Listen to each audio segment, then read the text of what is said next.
Yeah, I hope you're having a good day. I want to talk about Printhead. This is the Epson 1500 Printhead, and I think I want to talk about the Epson 1500. Yeah, let me talk about Epson 1500. I'll leave Printhead for another day. So people are having issues with this thing, and I want to talk about this thing because it's the bane of any person who own an Epson 1500. Let me get you a better glimpse here. This is, I'm moving it over so I can actually see it, what I'm pointing at. Alright, so the bane of everybody's existence is these rubber things right there. Right, these rubber things. Let me get something.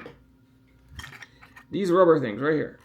See these rubber things right there? Alright. Let me rip it out.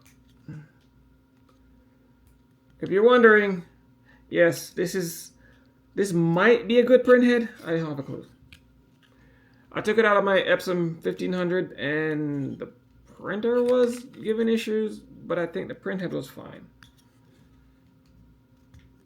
And I just ripped it out because I broke the holder to the printhead, but the printhead I think was still working fine. All right, so right here. See these little rubber things? I hope you can see it. I really do, because I can barely see what I'm looking at. So you see these rubber things? So when you look into your printhead, right, these rubber gaskets. All right, so this rubber gaskets right there. These rubber gaskets. I know, I'm repeating myself. I know I repeat myself a lot. Again, I can barely see it. My little screen's like yay small. So I'm like squinting just to see what I'm looking at.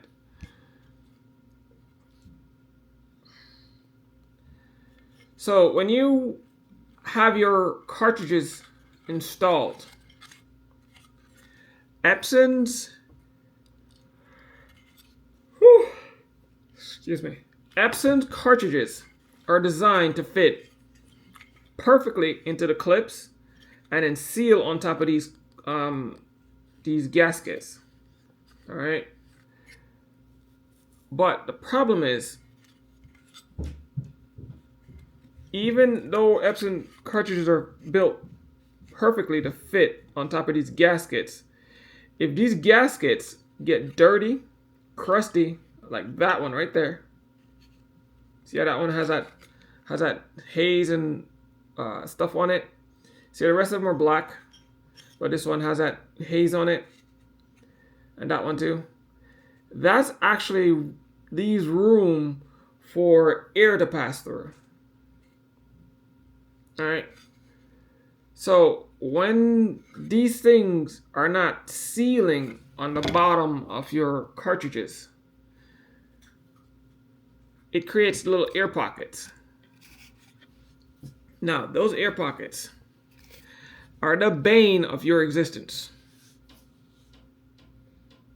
If you don't know what I mean, that word means, it is the pain, the thing that drives you absolutely crazy with the Epson 15000. Why your printer won't print. Why you keep fighting it to print. I'm trying to get the clips.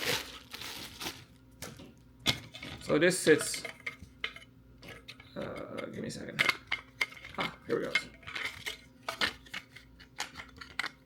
There we go. This sits like this. All right. And why did I break on mine? That right there. That look like that's what I broke. And when I broke this stopped working. Ain't that crazy? So I broke this again, and this stopped working.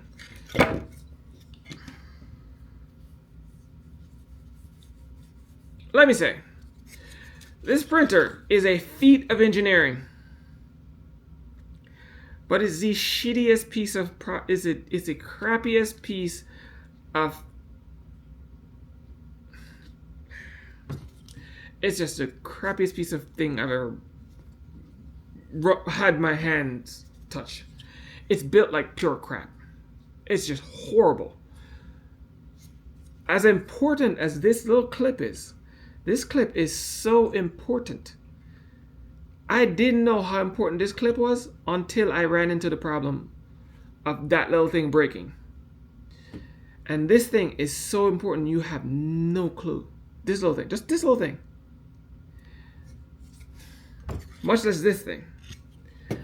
So, that printer is built like pure garbage. Garbage. It's a feat of engineering, but boy is it built like garbage. Now, so let's get back to the explanation here. Sorry, I went off on a little tantrum there and a little rant. So, when your printer's in like this, when it's finally together, like so. Sorry, I kicked my ass last night. I have to apologize. I kicked my ass last night and my brain's still in the fog, so please bear with me. So when you things like this. Now, if you're like me and break this little clip and didn't know you break it, because it can take anything to break, just break this. And this piece is not seated properly. All right, it's not seated properly. It won't give. This is where the built like garbage comes in. This and this, these two things have to be seated properly together, because this requires proper tension from this to hold the cartridges in place, to make sure they get sealed on that rubber gasket, so your printer will get the proper suction from the printhead through the cartridges to suck the ink that's in the cartridges to pump it through the printhead. That's how important this little thing is. Ain't nothing to it, but that's how important this thing is. And if this thing is not seated properly in here,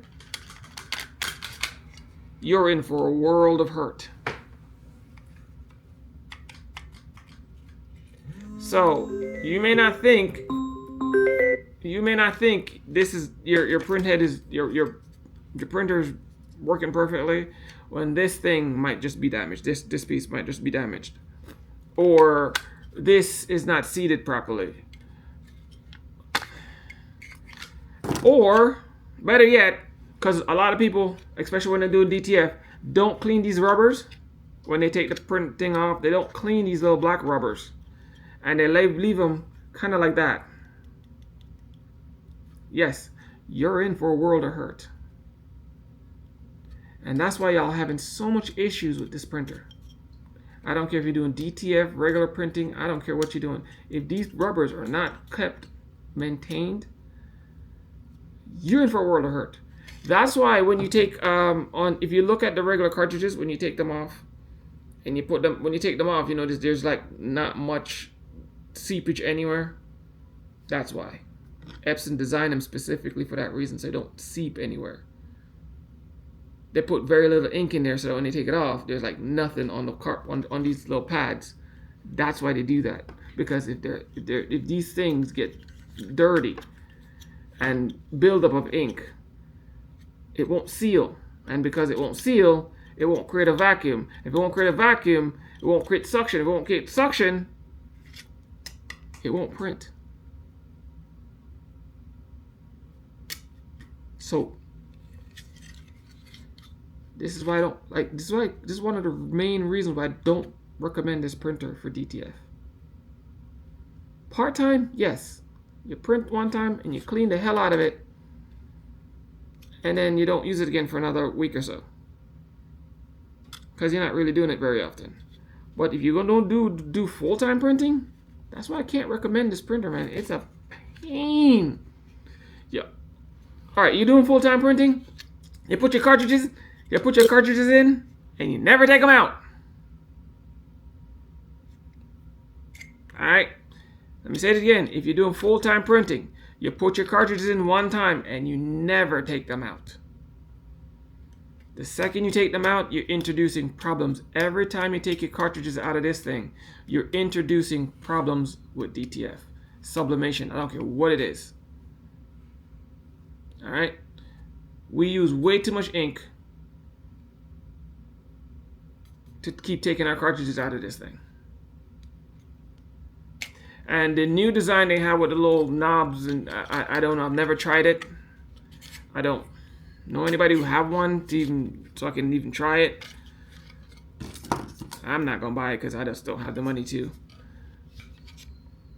But I don't know. So that's my little 2 cents on why you might having so much problems with this printer head. All right, peace.